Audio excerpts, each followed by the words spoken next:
Baik, bismillahirrahmanirrahim. Alhamdulillahirabbil alamin wassalatu wassalamu ala Rasulillah wa ala alihi wa sahbihi wa man wala. Allahumma alimna ma yanfa'una wanfa'na bima 'allamtana wa zidna ilma. Ikhwati fillah, para hadirin, ikhwan dan akhwat yang semoga dirahmati oleh Allah Subhanahu wa taala. Alhamdulillah, pada kesempatan siang hari yang berbahagia ini kita kembali bertemu di aplikasi Zoom dalam rangka melanjutkan belajar bersama dengan kitab Mukhtarat, yang mana sebelumnya kita telah menyelesaikan kitab Mukhtarat, dan ini adalah pelajaran Mukhtarat yang untuk kedua kalinya, dan memang sengaja kita ulang pelajaran Mukhtarat ini sambil nanti kita lanjutkan kitab yang lebih tinggi lagi, yaitu Mulakhos. Baik, kita insyaallah pada hari ini kita akan mulai pelajaran Mukhtarat dari awal. Dari awal. Ini kita Mukhtarat. Ya, buka halaman 3.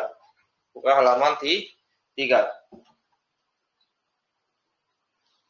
Nah, berkata mu'alif, semoga Allah menjaga beliau.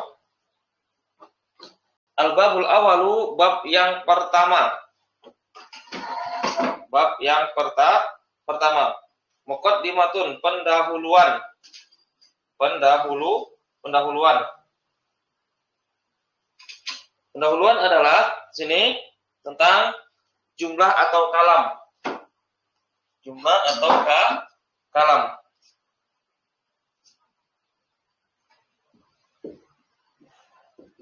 Jumlah atau kalam. Sama ya, jumlah dan kalam itu sama. Jumlah atau kalam itu sama. Apa itu jumlah atau kalam? Ya, susunan kata. Susunan kata. Kata dalam bahasa Arab namanya kalimat. Kalimatun. Susunan kata yang mempunyai arti sempurna. Kata yang mempunyai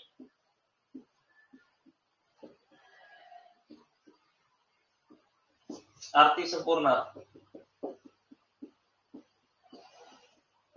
Nah, dikatakan kalam, perhatikan, dikatakan kalam atau jumlah kalau terpenuhi dua syarat. Terpenuhi dua syarat. Ini syarat pertama, susunan kata atau kalimat. Ya. Yang kedua adalah mempunyai arti sempurna. Kalau terpenuhi dua rukun ini, dua syarat ini, maka dia dikatakan kalam. Maka dia dikatakan kalam. Nah, susunan kata di sini ada 3. 1, 2, 3. Minimalnya ada, ya, susunan kata minimalnya ini minimal. Minimalnya yang pertama ada isim plus isim. Yang kedua ada isim plus fiil. Yang ketiga fiil plus isim. Ini minimal. Minimalnya tersusun dari 2 kata. Minimalnya tersusun dari 2 kata, isim plus isim, isim plus fiil, fiil plus isim. Itu dia. Kemudian yang kedua, yang mempunyai arti sempurna. Yang mempunyai arti sempurna. Apa maksud dari mempunyai arti sempurna? Yaitu, ya, maksud dari yang mempunyai arti sempurna apabila si pembicara diam dari pembicaraannya,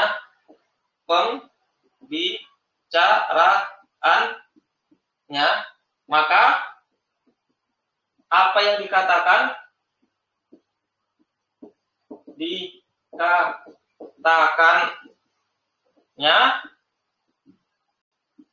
bisa dipahami oleh si pendengar.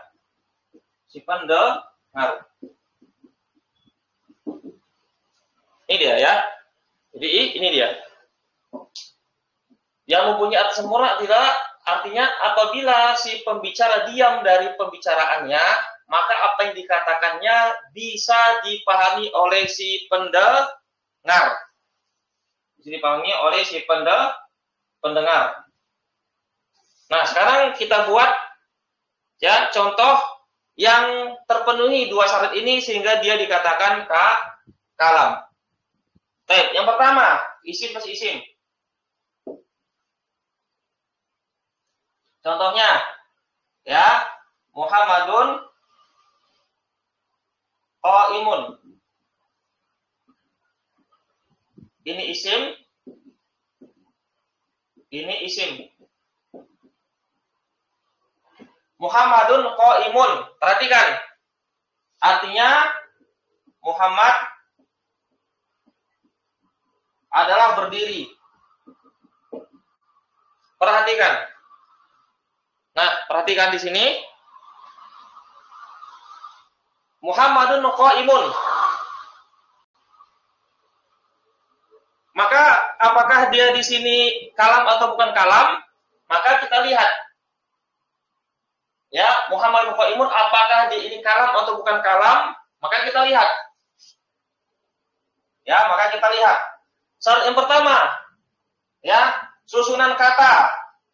Naam, susunan kata. Minimalnya ada dua buah suku kata di sini. Ada dua suku kata. Kalimat. Isim. Syarat pertama terpenuhi. Syarat yang pertama terpenuhi. Susunan kata terpenuhi. Kemudian syarat yang kedua mempunyai arti sempurna. Nah, sekarang coba perhatikan ya. Saya ucapkan Muhammadun qaimun. Muhammad adalah berdiri. Baik. Saya sudah berhenti dari pembicaraan saya. Apakah perkataan saya Muhammadun qaimun bisa dipahami? Bisa. Ini bisa dipahami. Maka ini dikatakan apa? Kalam atau jumlah. Terpenuhi dua syarat. Ya, terpenuhi dua syarat.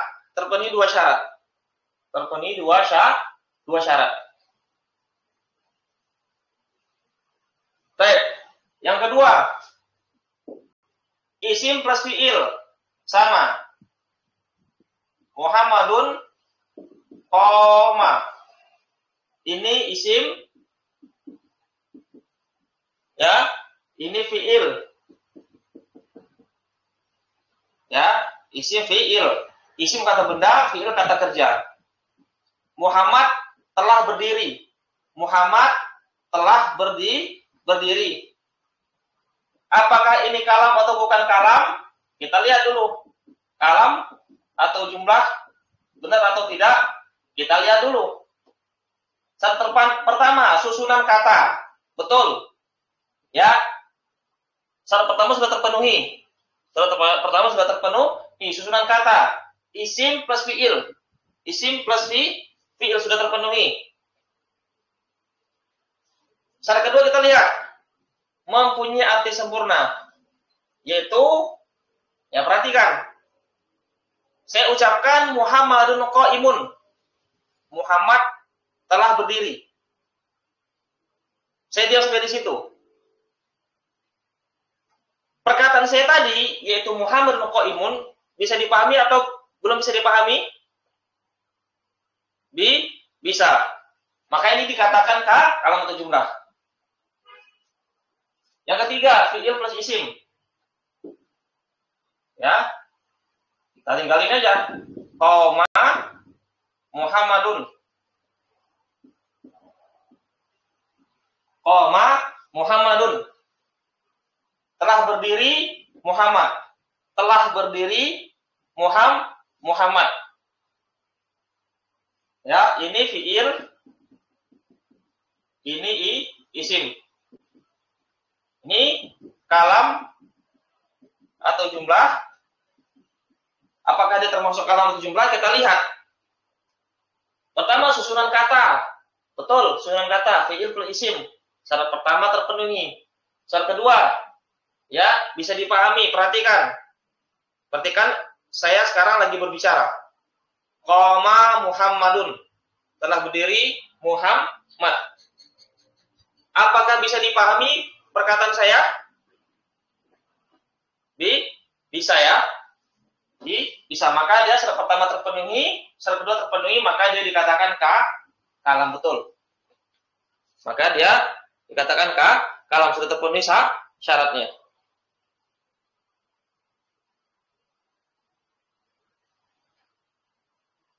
Berikutnya, ya, berikutnya. Nah, kalau dia tidak terpenuhi satu syarat,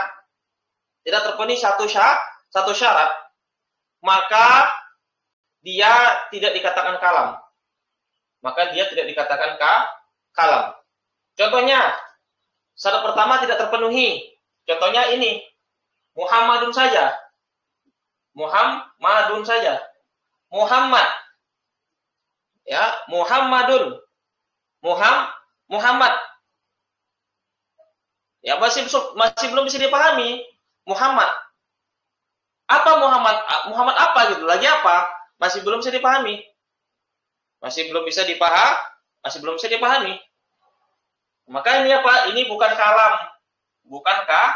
Kalam. Tidak terpenuhi. Kalau syarat pertama tidak terpenuhi, otomatis yang kedua juga tidak terpenuhi.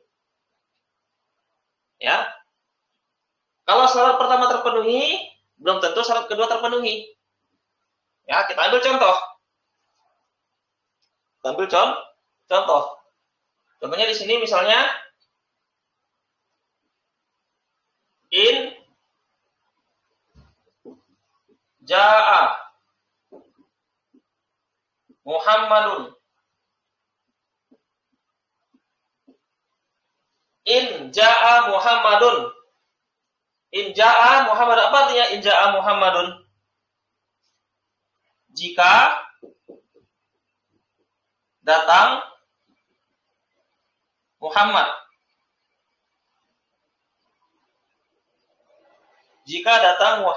Muhammad.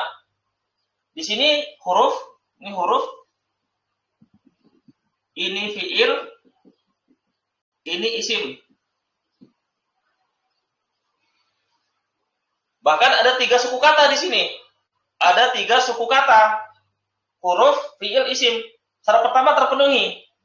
Syarat minimalnya fiil plus isim sudah terpenuhi. Tinggal kita lihat syarat yang ketiga. Syarat yang kedua. Apakah dia bisa dipahami atau tidak? Nah, sekarang dengarkan dengan baik. In jaa Muhammadun. Jika Muhammad datang. Atau jika datang Muhammad. Apakah para pendengar di sini bisa memahami apa yang saya ucapkan? Akhirul Sendra. In jaa Muhammadun. Jika datang Muhammad. Bisa dipahami? Nah, belum. Maksudnya apa di sini? Jika datang Muhammad maksudnya apa? Butuh kata lain agar dia tuh sempurna, agar bisa dipahami. In jaa Muhammadun misalnya apa? Ada ukrimhu misalnya. Ukrimhu. Aku memuliakan dia. Ini baru bisa dipahami.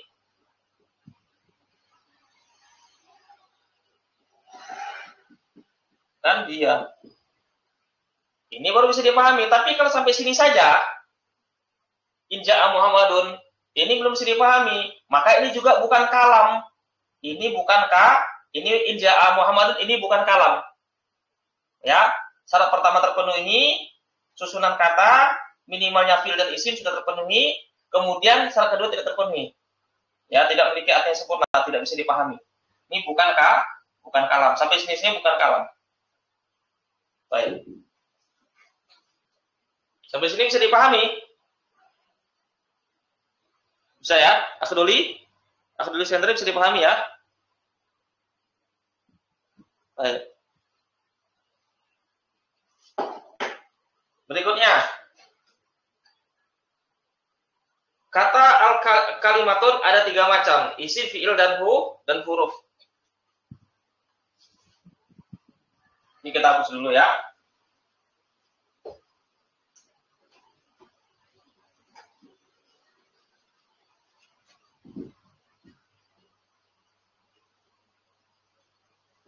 Kita hapus terlebih dahulu.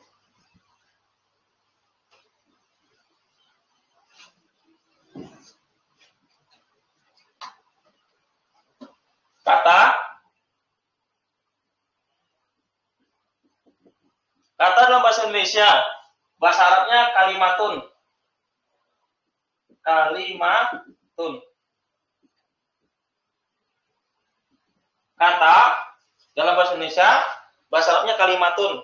Kalimatun dalam bahasa Arab artinya kata. Ada 3. Kata atau kalimat dalam bahasa Arab ada 3. Yang pertama, isim. Yang kedua, fiil. Yang ketiga, huruf. Ini dia. Ini dia.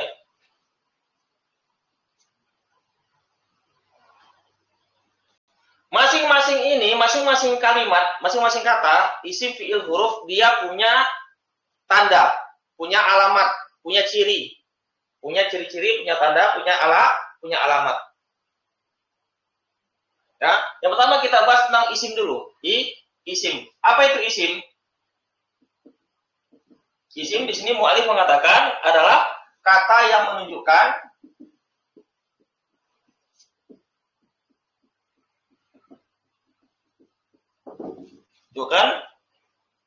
yang pertama benda. Kata benda. Kata benda ini ada 2 ya. Ada 2, benda yang nyata, ada abstrak. Ada yang abstrak. Kata benda yang nyata dan ada yang abstrak. Kata benda yang nyata dan kata benda yang abstrak. Nyatanya apa? Bendanya ada, bendanya bisa dipegang. Seperti kolam, pena bisa dipegang, sabu, rotun, papan tulis bisa dipegang, bisa dilihat. Ada abstrak. Abstraknya apa? Kata benda yang hanya diketahui maknanya saja. Abstraknya apa? Kata yang hanya diketahui maknanya saja. Bendanya tidak bisa dipegang seperti ini. Ya. Kemudian menunjukkan apa lagi? Benda, kemudian sifat. Nah, sifat bagi yang pernah belajar sebelumnya. Ya, sifat ini mencakup apa saja dia? Sifat ini, ya, isim fa'il. Apa lagi? Isim maf'ul. Apa lagi? Sifat musyabbahah.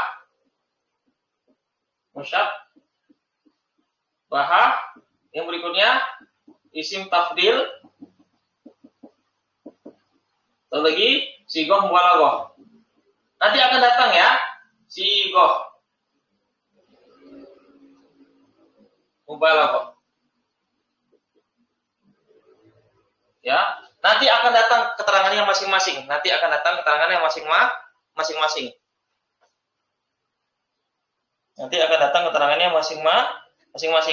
Kemudian yang ketiga, menunjukkan arti apa?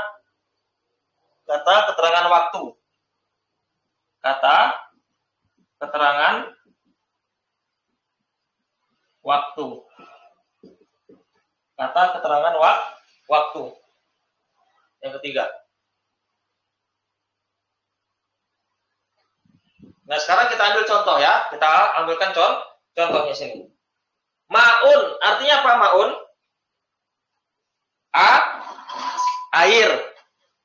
Air itu menunjukkan apa? Menunjukkan kata benda. Menunjukkan benda. Burtukolun artinya apa? Jeruk. Kata benda. Kata benda yang nyata. Tufahun artinya apa? Akhdoli. Tufahun artinya apel. Apel. Kata benda. Kata benda yang nyata bendanya. Apa lagi? Darsun. Apa tuh darsun? pelajaran. Ini kata benda, tapi apa? Kata benda yang abstrak. Hanya diketahui maknanya saja. Maknanya saja. Bendanya tidak bisa diraba, pelajaran. Tidak bisa kita raba seperti di pelajaran. Kita hanya tahu maknanya saja. Ya. Kemudian ilmu. Kata benda abstrak juga. Al-bi'ru. Apa artinya al-bi'ru, Asep? Sumur. Kata benda. Al-baitu. Rumah. Al-ma'hadu. Ma'had, pondok pesantren atau lembaga kursus. Al-ustazu. Ustaz. At-talibu, pelajar. Kesemuanya ini adalah kata benda. Kesemuanya adalah kata benda. Berikutnya, al-ana. Apa artinya al-ana? Sekarang. Kata keterangan waktu. Godan. Besok. Besok. Kata keterangan waktu juga. Apa lagi? Syahrun. Apa syahrun? Bulan. Kata keterangan waktu. Amsi. Kemarin. Hari sebelum hari ini. Juga dia kata keterangan waktu. Nazifun. Yang bersih. Ini dia termasuk kata sifat. Wasikhun. Yang kotor. Masuk kata sifat. Kabirun. Yang besar. Masuk kata sifat. Sogirun. Yang kecil. Masuk kata sifat. Masuk kata sifat. Ya. Maka nazifun, wasikhun, kabirun, sogirun, dia adalah isim, masuk kata sifat. So kata sifat. Baik. Silakan kalau mau dicatat.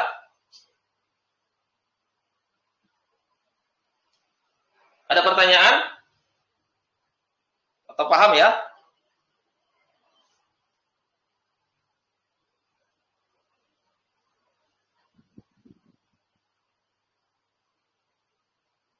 Bukan. Jadi yang namanya kalam itu adalah sesuatu yang dilafadzkan, diucapkan. Dalam atau menurut ulama nahwu dikatakan kalam itu kalau dia dilafadzkan. Kalau cuma isyarah misalnya. Itu Pak tidak dikatakan kalam menurut ulama nahwu.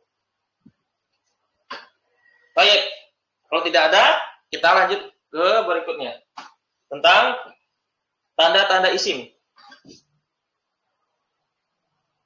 Ya, tanda-tanda isim.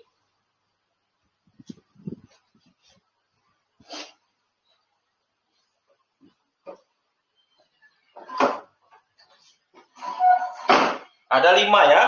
Di Mukhtarat, di kitab ini, tanda-tanda isim ada 5 ya. Di Mulakhos, nanti ada 6 tandanya. Yang pertama adalah menerima tanwin.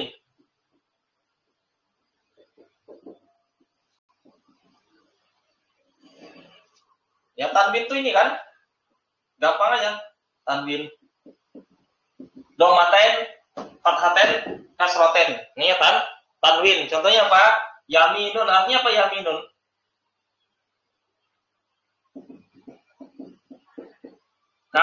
Kanan. Yaminun artinya kanan.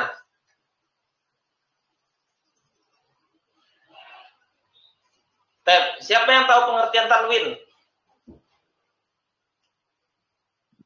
Nun yang disukun yang terdapat di akhir isim mufrad atau jamak taksir yang dia hanya diucapkan dan tidak dituliskan. Ini dia. Ya, nanti di Mulakhos disebutkan itu pengertian tanwin di Mulakhos disebutkan nanti ya. Jadi kita di sini kita cukupkan aja sampai di sini ya. Penting tanwin itu kita sudah tahu. Tanwin itu ini domaten, fathaten, asroten. Yaminun artinya kiri, yaumun artinya hari, kabirun artinya besar, kolamun artinya pena, kitabun artinya buku. Kesemuanya ini adalah isim, tandanya apa? Menerima tanwin. Yang kedua, menerima al.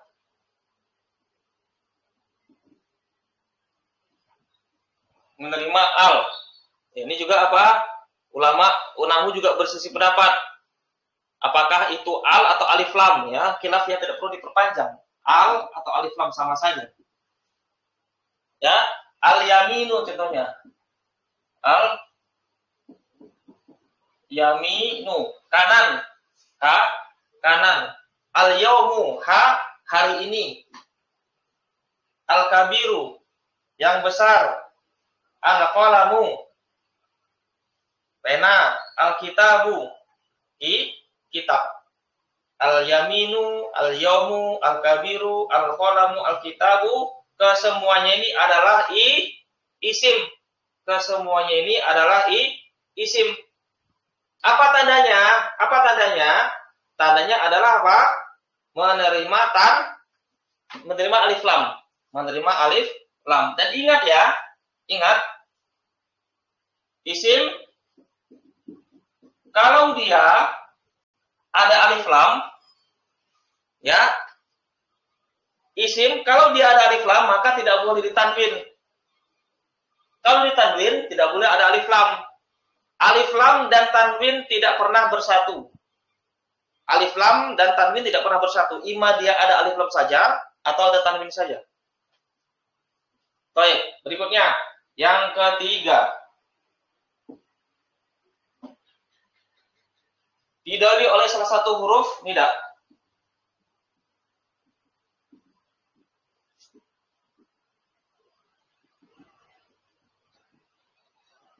Huruf nida.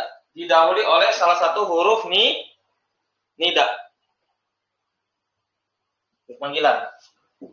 Huruf panggilan ini banyak ya, Pak. Banyak. Salah satunya adalah ya. Salah satunya adalah apa? Ya. Huruf nida ini apa dia, Pak? Dia banyak. Salah satunya adalah apa? Ya. Artinya wahai. Wahai. Wahai. Contohnya apa contohnya? Ya Muhammadu.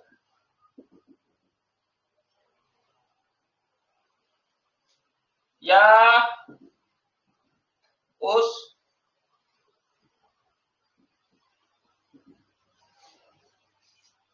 ya.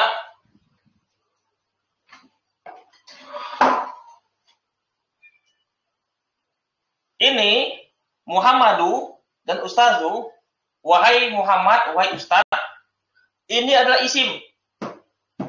Tandanya apa? Yang pertama tanwin, tidak ada tanwin. Yang kedua alif lam, tidak ada alif lam di sini. Tidak ada alif lam. Tidak ada alif lam di sini. Apa tanda isimnya? Apa kalau ini dia tuh isim? Apa tandanya? Didahului oleh huruf nida. Ya. Artinya wahai. Kemudian yang keempat. Diawali salah satu dari huruf jar.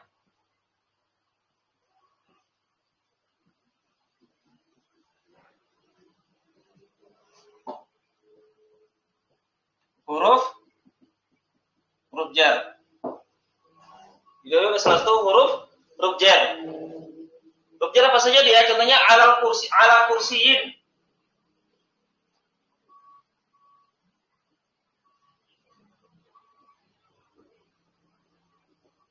Ala kursiyin. Ala artinya di atas. Ya, di atas. Kursi ya kursi. Di atas kursi. Di atas kursi. Maka kursiin ini dia isim. Apa tandanya? Ada dua tandanya. Didahului oleh huruf jar, ala, dan ada tanwin, kasroten. Ada dua tandanya. Jadi terkadang, ya, isim ini, kata ini, dia menerima dua. Kadang menerima satu saja, kadang dia menerima dua alamat. Seperti ini ada dua alamat. Yaitu apa? Tanwin dan didahului oleh huruf jar. Fil baiti juga sama.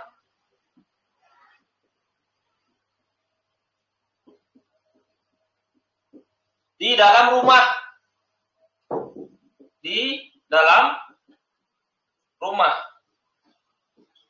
Di dalam rumah. Di dalam rumah. Di dalam rumah.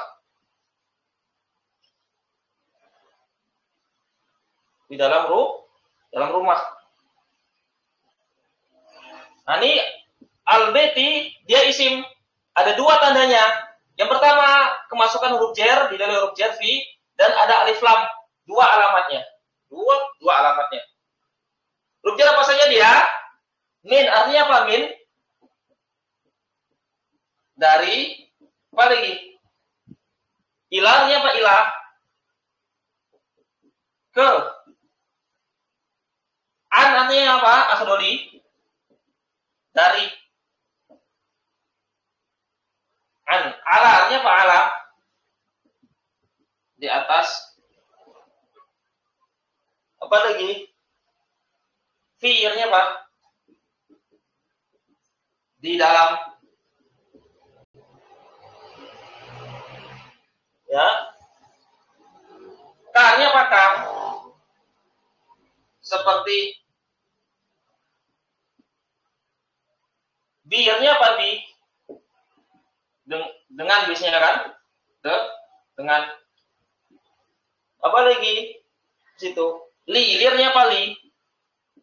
Untuk. Ya, untuk. Ini makna-makna huruf jar yang sering dipakai. Mana-mana huruf jar yang sering dipakai. Padahal, ya, huruf jar ini, min, ila, an, li, ala, fi, kaf, dan bi, ini dia sebenarnya memiliki lebih dari satu makna. Dia memiliki lebih dari satu makna. Ya, kalau di sini tidak usah kita sebutkan, insya Allah nanti di kitab Mulakhos akan kita sebutkan mana-mana yang lain. Dan ini termasuk pembahasan penting dari pembahasan mengenal huruf jar. Karena ini berkaitan dengan makna. Berkaitan dengan makna. Fi itu dia seperti fi. Terkadang dia bisa bermakna di atas. Terkadang fi bisa bermakna di atas. Dan ini juga nanti berkaitan dengan apa? Dengan masalah akidah juga nanti ya. Banyak ada. Ini termasuk pembahasan penting nantinya. Baik.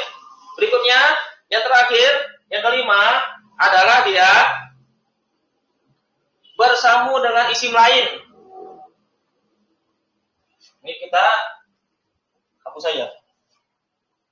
Ini keempat, yang kelima. Yang kelima di sini bersambung dengan isim lain. Isim lain atau dalam tanda kurung mudhof. Mudhof. Mudhof ini hanya ada pada isim. Mudhof ini hanya ada pada isim. Ya, adapun mudhof ilaihi nanti bisa isim, bisa selain isim. Bisa isim, bisa selain isim. Baik, kita lihat apa itu bersama dengan isim lain dalam tanda kurung kata majmu. Kata majmu. Apa itu kata majmu? Apa itu kata majmu? Dua kata yang digabung menjadi satu, kemudian dia menghasilkan makna baru. Sebagai contoh dalam bahasa Indonesia, sapu tangan. Sapu, tahu sapu kan? Ya, alat untuk membersihkan. Alat untuk membersihkan lantai, sapu. Tangan, ini tangan. Sapu kata sendiri, tangan kata sendiri. Ketika digabung sapu tangan, maknanya apa? Makna baru. Seperti ini sapu tangan. Ini seperti ini sapu tangan. Sapu tangan ini celemet. Ya. Menghasilkan makna baru. Begitu juga di dalam bahasa Arab ada juga dikenal dengan apa? Mudhaf ilaihi. Kita ambil contoh. Kitabun nahwi. Kitabu an-nahwi. Kitabu an-nahwi. Kitab, ya kitab, buku. Nahwu, ya ilmu nahwu. Kitab kata sendiri, nahwu kata sendiri. Ketika digabung, menjadi makna baru. Kitab yang membahas tentang ilmu nahwu. Nah, ini namanya mudhaf. Ini namanya mudhaf ilaihi. Mudhaf ilaihi. Dan inilah alamat isim. Itu apa? Mudhaf. Bersambung dengan isim lain. Ini isim, tandanya alif lam. Ya, kitabu, apa alamat isimnya? Dari 4 di atas tidak ada. Tanwin tidak ada tanwin. Alif lam tidak ada alif lam. Didahului oleh huruf nida, ya tidak ada. Diawali huruf jar tidak ada. Maka alamat isimnya adalah bersambung dengan isim lain. Nih. Mudhaf, namanya apa? Mudhaf. Baitu Muhammadin.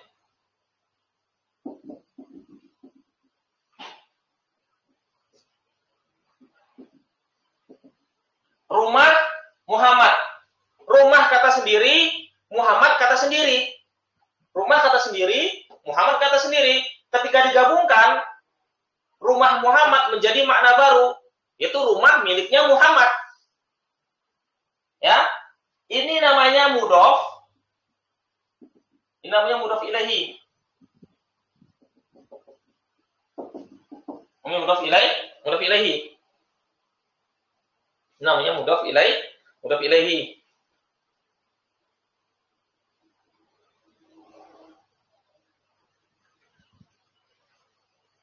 Baik.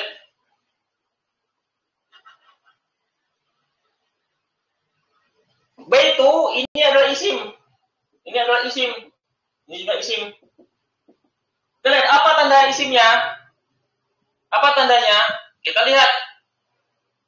Yang pertama tadi tanwin, tidak ada tanwin. Alif lam, tidak ada alif lam. Didahului oleh salah satu huruf nida, tidak ada ya di sini. Yang keempat didahului huruf jar, tidak ada huruf jar di sini. Maka apa alamatnya? Ya, tanda isimnya ini dia. Bersambung dengan isim lain. Muhammadin adalah isim, tandanya tanwin. Nah, ini namanya mudhaf. Ini namanya mudhaf. Jadi ada 5. Sampai di sini ada pertanyaan? Doli Suendra sama Asep, ada pertanyaan? Akhwat ada pertanyaan? Tidak ada ya? Tidak. Tapi insya Allah mudah ya. Insya Allah mudah. Dan kalau tidak ada, insya Allah kita lanjutkan di pertemuan yang akan datang. Dan insya Allah besok Rabu dan Kamis kita mulai belajar kitab Mulakhos. Kalau bisa usahakan ya punya kitab aslinya. Punya kitab aslinya. Di waktu yang sama, bisa insya Allah di jam 13.00. Kalau siang jam 13.00, kalau pagi jam 05.30. Baik, kita akhirnya di sini. Subhanakallahumma wa bihamdik asyhadu an la ilaha illa anta astaghfiruka wa atubu ilaik. Assalamualaikum warahmatullahi wabarakatuh. Wa barakallahu fikum. Wa